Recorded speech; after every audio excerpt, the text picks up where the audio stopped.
Now, it's Pace of Play. Come on, Glenn! Come on! Get your head in the damn game! Putting the boys on the clock. I guess we're playing for keeps now. The fuck? All right, everybody. Pace of Play going in, gearing up here. And, Lee, I want to start with Tom Watson, captain of our Ryder Cup coming up. I think he did a very, very smart move. He is foregoing, he is giving up one captain's pick. And I think it's a very smart move because, like I say, it's a win-win. Makes him look good, and I think it's the right thing to do. Kind of let these guys play themselves onto the team. And you know what? I think they should do away with captain's picks altogether because you and I both know that most of the time it comes down to a buddy-buddy, a favoritism type thing, with the exception of Tiger. We know even if Tiger was playing like you normally do, they would pick him because he sells tickets. He gets a lot of audience. But other than that, do away with the captain's picks. Let these guys make it on their own merit. Let the clubs do the talking for them. And if they get out there and they throw up on themselves, it's not on Tom Watson at all. I think they just should do away with it. But I think it's a very smart move on his part. It makes him look good. So why? Why is it a smart move? Because I think it's more incentive for the guys. It opens up a spot for the guys that really are trying to get onto the Ryder Cup. And it gives them, I think, a little more, a little more incentive to play good. And it should be that way across. Let 10 guys or 12 guys, whatever it is, make it on their own and let their clubs do the talking. They don't have the thing in the back of their mind. Well, I'm buddy-buddy with Tom. I think there's a good chance he'll pick me for whatever reason. Here's why this is not a smart move. And the reason why it's not smart is because it's not necessary. It doesn't matter. If I got 8 picks or I got 9 picks or 9 automatic qualifiers or 8 automatic qualifiers, if I want to give up the pick, okay, I don't need to go to the press to give it up. I just pick the 9th guy on the points. All I'm trying to do now is get out there and say that I'm making a change, which is just unnecessary. Well, if I've got the first 8 are automatic qualifiers and I'm supposed to get 4 picks, if I don't want to have 4, I only want to have 3, I just automatically pick the 9th guy. It's just not necessary. Well, I think you're trying to say that, which Azinger did by making a big change. I'm Tom Watson. I'm going to make this change, and I love Tom Watson. I'm not really big on the statement he made about golf in the Olympics a couple of months ago. I agree with that. And this is just not necessary. To me, this is just somebody going, I have control now, so I'm going to make a change that completely doesn't matter. I just think it makes him look good because he's like I say, giving some incentive to these guys by giving them an open door, so to speak. And it's true, he could have picked the 9th guy. Just come out and say, I'm going to pick the 9th guy. I don't need to get rid of a pick. I don't think he's going to do that, though. Tiger Woods released photos of he and Lindsey Vonn announcing and confirming their relationship. And trying to devalue photos taken by, in his words, the stockerazzi. Is this more evidence to an ego issue with him, or overall? Do you think, obviously, with your celebrity status, you deal with this on a daily basis? I get sick of it. I can't go anywhere without guys. Okay, can I get an autograph? Can I get a picture? Whatever. I understand what he's going through. Yeah, exactly. Is this or is this a good idea? You know what? He knows that wherever he goes, I mean, this guy could go to the bathroom and people are going to try to get in and take a picture of him. He is photographed everywhere he goes. That's one of the things that he lives with and has been living with for a long, long time. Not going to stop these guys. They're going to sell their pictures for whatever they could get out of them. And sure, he'd like to be, left alone with whoever, but it's just not going to happen. And I don't think I don't think it's an ego thing. I think he sincerely means that. I agree, but it's not going to stop. Yeah, no, I agree with you. It's part of the deal, man. It's part of the deal. Exactly. It's part of making $100 million in a year. Thank you. It's part of being multiracial. and really having cachet across all different races. Everybody wants a piece of them, Of course. just like everybody wants a piece of Jordan, and everybody wants a piece of George Clooney and course. Justin Bieber, and you name it. And knowing Tiger, he wants a piece of a lot of other people too. Yeah. So anybody, so any way that he can try to alleviate some of that, I think this is a good idea. I mean, the person you feel for here is probably Lindsey Vonn. Lindsey Vonn. And by the way, speaking of Lindsey Vonn, we're going to have something, an exclusive with Lindsey, talking about really one of the very first times she met Tiger, and they really became a couple. That's going to be in a couple of weeks. Well, I can't wait for that. I bet you can. All right. Speaking, I'm not a real proponent of women's golf, but I think this is outrageous. Yani Singh, former world's number one, got DQ'd from the Kia Classic tournament because she overslept, not for her tee time for the tournament, but overslept and missed her tee time in the Pro-Am and was not allowed to play.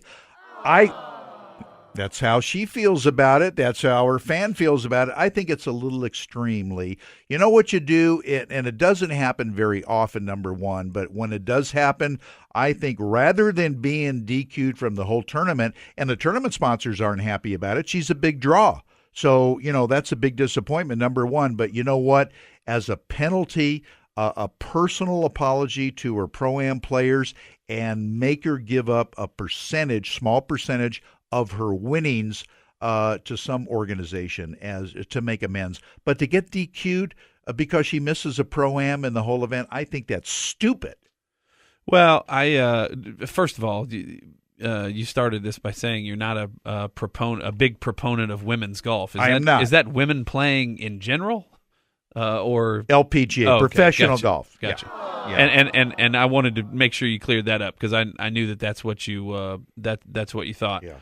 Because I'm playing with a very charming lady tomorrow, as a matter of fact. You know what? I flip flopped on this a little bit. Originally I thought back to the old Jim Furyk did the same thing.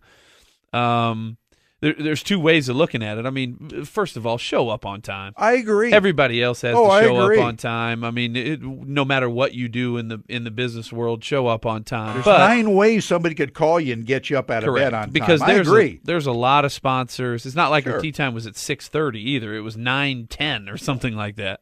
There's a lot of sponsors that paid big dough to play with you and Absolutely. this and that. So at one side, I don't think the penalty's harsh. But then on the other side, those sponsors paid a lot of money to play with you and now aren't going to get to play with you, and you're 2 minutes late standing next to the tee, so they could let her play. Yeah. And now those people are going to leave upset. So it's a difficult thing. And I say, hit you in the pocketbook for it. That's the way these people, that's what they understand, and but I think it's a little bit too harsh. How about an ankle bracelet? A vibrating ankle bracelet that we get you at 8 o'clock or an hour before your tee time. Oh my God, she's probably got the vibrator. All right, we talked about this. We talked about this quickly before. I hope nobody heard that part. We talked about this quickly before, leading up to Augusta. We've got some discussions and just wanted to reiterate what your thoughts are. Phil is going to play. He's playing this week. He's going to play Houston and take a week off and play Augusta. Rory's has only played 4 tournaments all year. Yeah. He's going to take a whole bunch of time off, jump back in for Houston. He's not playing this week at Arnie's tournament. And the King is pissed about that. Yeah, he let it be known he's pissed. And then go to Augusta. What you play your way into a major, or you like to take some time off? I the old standby is you play your way in. I think most guys that have won majors have played their way in. That's just his routine, though. You know what I mean? If he feels more comfortable and with not playing as many events, coming in, quote, a little fresher or whatever, but I think you got to work some kinks out, especially with his equipment. As you know, he's having continual equipment problems with his Nike clubs and some other areas of his game. Get the kinks worked out as much as you can. Try to play and simulate a lot of the kinds of shots you need to hit at Augusta. And get up to speed with it. I personally think it's a mistake, but again, this is his own mindset. It works for him.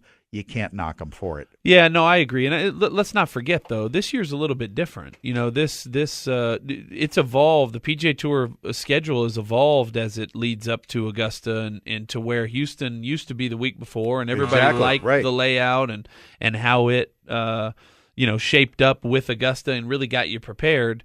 Now all of a sudden we got the Valero and TPC San Antonio, so it'll be an interesting It's going to be an interesting concept run-up, to see if that's a good lead up and people will play more, or if it's not so good down the road. The people on the Olympic Committee, Ann Gilhans, who is designing the golf course, finally for the 2016 golf event in the 2016 Olympics, has been putting out more and more pictures and explaining more and more about how this golf course is going to play, what it looks like, so on and so forth. And I really do think, Lee, that the people, the Olympic Committee involved in Rio de Janeiro, the president of Rio de Janeiro, the athletic director, if they have such a thing, really is banking on this thing too much, in that they really do think with all of the coverage that they're going to get for this golf event, it's going to bring them, as they put it, other important golf competitions to Rio de Janeiro, and I think they're totally mistaken.